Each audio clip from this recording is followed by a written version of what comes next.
오늘 성경 말씀 시편 95편 우리 함께 봤습니다.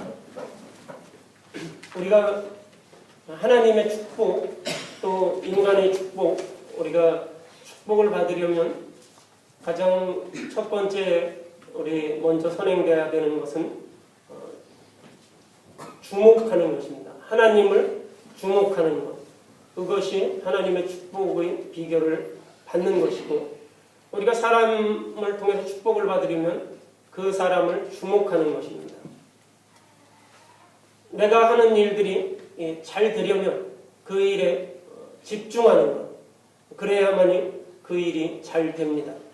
내가 우리 가정에서 자녀를 잘 양육하고 싶으면 자녀에게 집중하는 것이죠. 그런데 현대사회에서 이런 집중이 잘 되지 않습니다.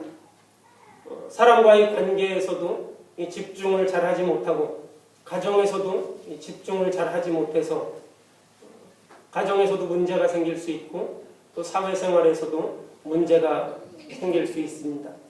자녀 교육을 잘 하려면 부모가 자녀를 잘 집중해서 돌보아야 합니다. 어디 무슨 좋은 교육기관이 있다고 해서 아주 유명한 그런 교육기관이 있다고 해서 그곳에 자녀를 집어넣는 것으로 그 자녀가 모든 그 양육을 다 완성할 수 없는 것입니다. 다른 곳에서 교육을 시키는 것이 아니라 부모가 교육을 시키는 겁니다. 우리가 사회생활에서도 회사 생활에서나 이런 곳에서도 우리가 상대방에 집중하지 못하면 우리가 상대방에게 어떤 그런 얻을 수 있는 것이 상대적으로 줄어들게 되겠죠. 그래서 주목하는 것, 집중하는 것은 바로 축복의 원리입니다.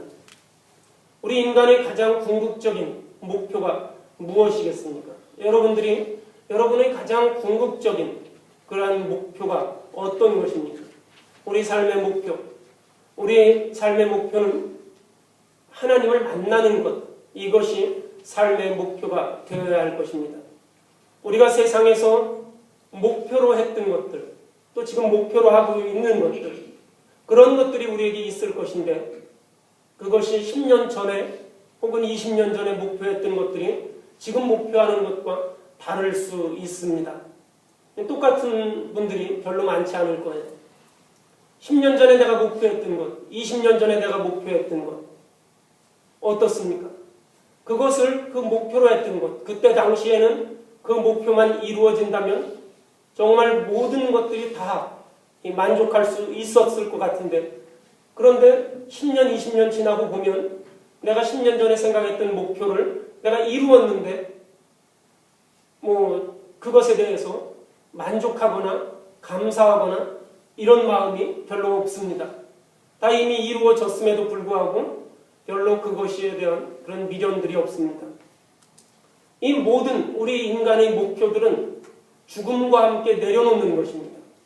죽음과 함께 내려놓는, 우리가 무슨 목표를 가질 수 있죠. 출세한다든지, 자녀가 잘 된다든지, 내가 건강한다든지, 이런 것들 다 내려놓는 것입니다. 죽음 앞에서 그러한 것들이 무슨 소용이 있겠습니까? 내가 죽음을 앞두고 있는데 회사의 사장이 되면 그게 무슨 소용이 있겠습니까?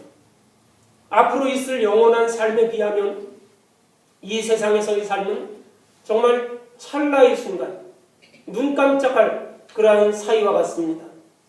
고난과 시련도 역시 마찬가지입니다. 우리 목표도 마찬가지지만 고난과 시련도 마찬가지인데, 이 세상에서 어떤 환난이나 역경을 만난다고 하더라도 그것이 오래가지 않습니다. 또 그것이 영원하지 않습니다. 그것이 끝이 아닙니다. 어떤 환난과 어떤 역경을 만나지만 그것은 금방 지나가게 됩니다. 우리가 하나님을 만나는 것, 세상에서 목표해야 될 유일한 것이 바로 그것입니다. 우리가 하나님 만나기 위해서 또 예배의 목표를 우리는 분명히 해야 합니다. 우리가 예배 드리는 것, 하나님과 함께 교제하는 것이고, 하나님께 존경과 경의와 찬양과 영광을 돌리는 것입니다. 영어로 예배가 서비스라고 하는데, 예배는 우리가 참여하는 것이 내가 무엇인가를 얻기 위해 예배에 참여하는 것이 아니라 하나님께 드리기 위한 것이기 때문에 영어로 서비스라고 그렇게 말합니다. 오늘 본문 3절에 보면 여호와는 크신 하나님이시요 모든 신들보다 크신 왕이시기 때문이로다 이렇게 말씀하고 있습니다. 말씀처럼 오직 하나님만이 예배를 받기에 합당하신 분입니다. 우리가 믿음 생활하는 것, 믿음을 갖는다는 것은 여러분들이 신앙생활하는 것, 내가 어떤 일을 하는 것이 아니라 하나님께서 이루어 놓으신 일, 그 되어진 것을 보는 것입니다. 그래서 믿음 생활하는 것은 하는 것, doing이 아니라 되어진 일을 보는 것, being이 되어야 하는 겁니다. 그렇지 않으면 내가 신앙생활하면서 내가 무엇인가를 하려고 하면 우리는 시험에 빠지게 되고 낙심하게 됩니다. 하나님이 하신 일을 우리가 보고 그리고 그 일에 대해서 경배하고 찬양하는 것이지 내가 하는 것이 아닙니다. 예배는 정성을 다해서 드리면서 하나님의 구원의 은혜를 깊이 체험하는 것입니다. 그럼에도 불구하고 우리의 삶에 갈등이 생기고 또 우리 삶에 불평과 시험이 있고 또 은혜를 경험하지 못하는 것, 이것은 예배의 목표가 잘못되었기 때문에 그렇습니다. 우리 사람들은 교회를 통한 하나님의 역사가 온전히 드러나도록 참된 예배를 드리는 그러한 사람이 되어야 합니다. 우리를 용서하소서라는 찬양의 가사처럼 우리가 교회를 교회되게, 믿음을 믿음되게 하는 것, 예배를 예배되게 하는 것, 이것이 우리 성도들이 해야 할 일입니다. 예배의 회복이 하나님을 주목하는 그 길인데 그것이 우리 교회를 교회되게 하는 본질입니다. 예배 회복을 위해서 우리는 목표 있는 예배를 드려야 합니다. 우리가 이 시간에 주님 앞에 나와서 예배 드리는 것, 우리는 반드시 어떤 목표가 있습니다. 어떤 목표가 있기 때문에 우리가 이 주일에 혹은 이 휴일에 여러분들이 교회에 나와서 하나님 앞에 기도하고 예배하죠. 예배의 목적이 분명하면 예배를 드리는 자세가 달라지고 또 예배 생활이 우리 삶에 구체적인 영향을 끼쳐줍니다. 예배의 목표를 분명히 하기 위해서는 무엇보다 하나님이 기뻐하시는 것이 무엇인지를 우리가 알아야 할 것입니다. 오늘 우리 읽은 시편 95편 1절과 6절에 보면 오라는 말이 반복해서 나옵니다.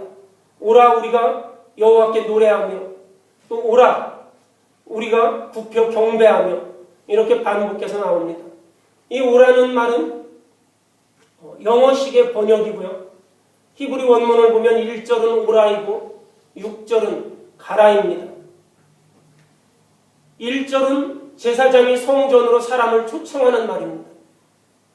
제사장이 성전으로 사람들을 초청해서 너희가 여호와 하나님께 경배하라, 이리 와라, 이 말입니다. 히브리 말이 우리 한국말하고 조금 그런 느낌이라든지 이런 의미가 조금 비슷합니다. 그래서 오라는 것이죠. 영어에서는 이 come이라는 말이 오라 가라 다 쓸 수 있겠지만 히브리 말은 이것을 구별합니다. 6절은 성전에 들어온 사람들이 하나님의 보좌 앞으로 가자는 말입니다. 성전에 들어온 사람들이 하나님의 보좌 앞으로 나가자는 말. 예배는 하나님과의 관계를 확인한 다음에 헌신하는 그러한 자리입니다. 우리가 관계를 확인하고 헌신하는 것입니다. 아주 작은 것이라도 헌신의 출발이 있어야 합니다. 제가 음식 먹는 거를 좀 즐겨 하는 편인데 좀 밥을 잘 먹는 편입니다. 좀 마른 것 같지만 그래도 잘 먹는데 어느 날 이렇게 TV를 보다가 이제 밥을 좀 많이 먹으면 안 되겠다 그런 생각이 들었어요. 이거는 관계를 확인하는 그런 겁니다. 내가 밥을 많이 먹으면 안 되겠다. 내가 좋은 음식들을 많이 먹으면 안 되겠다. 다른 사람들은 못 먹는 사람들도 있는데 내가 그냥 죽지 않을 정도로만 먹으면 되지 그렇게 먹는 것 가지고 막 이렇게 즐기고 탐욕스럽게 하면 안 되겠다. 이거는 하나님과의 관계를 확인하는 겁니다. 근데 거기에서 끝나면 그냥 그건 아무것도 아니야. 그거는 내가 이렇게 음식을 많이 먹으면 안 되겠다. 그렇게 생각만 하는 것은 그건 아무것도 아니야.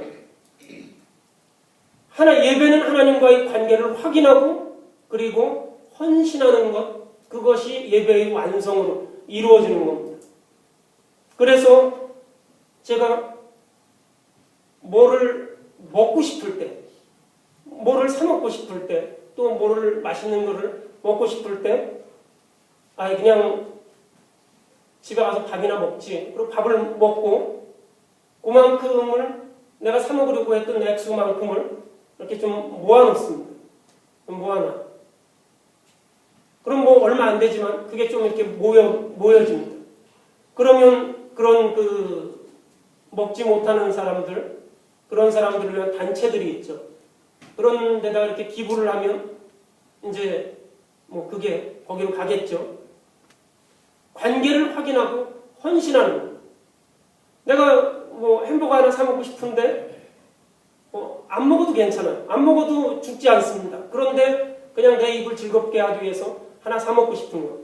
그런데 그거를 좀 자제하고 그만큼을 모아놨다가 다른 사람에게 그걸 나눠주는 겁니다. 굉장히 쉬운 일인데 그렇게 쉬운 일. 그게 무슨 제가 막 100불어치를 사 먹고 싶은데 그거를 이렇게 저금해 놓는다거나 이러는 거 아닙니다. 몇 불, 그냥 몇 불, 음료수 하나, 몇 불, 껌 하나, 몇 불. 굉장히 쉬운 일인데 그게 해보면 안 됩니다. 여러분들이 이렇게 슈퍼스토어 같은 데 가서 장을 보시다가 껌을 사 먹고 싶은데 껌 하나 한 통 사야 되겠는데 그걸 안 사고 껌 대신에 그냥 1불 내가 이렇게 딱 그럼 여기다 모아놓는다. 잊어버려도 아무 상관없는 돈이지만 그게 잘 안 돼요. 어려운 일입니다. 그래서 헌신은 늘 어려워요. 예배는 하나님과의 관계를 확인하고 헌신하는 것입니다. 그렇게 할 수 있는 이유는 하나님을 주목하기 때문에, 하나님과의 관계가 있기 때문에 그것이 가능한 거죠.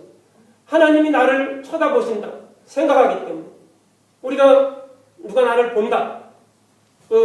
저희 아이들도 저하고만 있을 때하고 다른 사람이 옆에 있을 때하고 조금 이 자세가 달라져.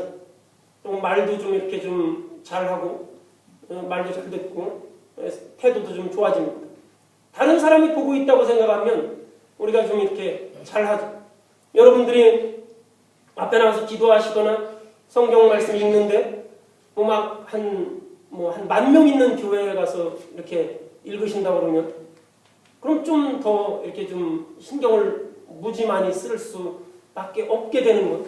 그것이 우리 사람입니다.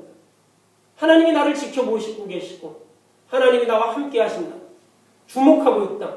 이것을 우리가 인식하면 우리가 헌신할 수 있는 그러한 길이 열립니다. 그런데 이런 것들을 하나님 앞에 와서 헌신해라. 이것을 시편 95편에는 즐거이 하라. 그렇게 말합니다. 오라 우리가 하나님 앞에 나오라. 즐거이 외치고 즐거이 노래하자. 즐거이 외치고 즐거이 노래하자. 이 말은 하나님 앞에 예배하자는 겁니다. 하나님 앞에 경배하자는 겁니다. 즐거운 마음으로 하나님 앞에 제사 지내자는 겁니다. 2절에 보면 감사함으로 하나님의 은혜에 대한 감사 제물의 의미를 나타냅니다. 우리를 구원해주고 인도해주신 하나님께 나아갈 때 감사한 마음을 담은 예물을 정성껏 준비해서 나아가는 겁니다.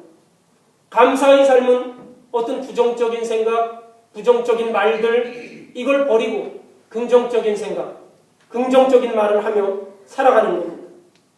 삶의 어떤 상황 속에서도 하나님과 함께 동행하고 협력해서 선을 이루어가도록 우리가 믿음으로 감사할 수 있는 것입니다.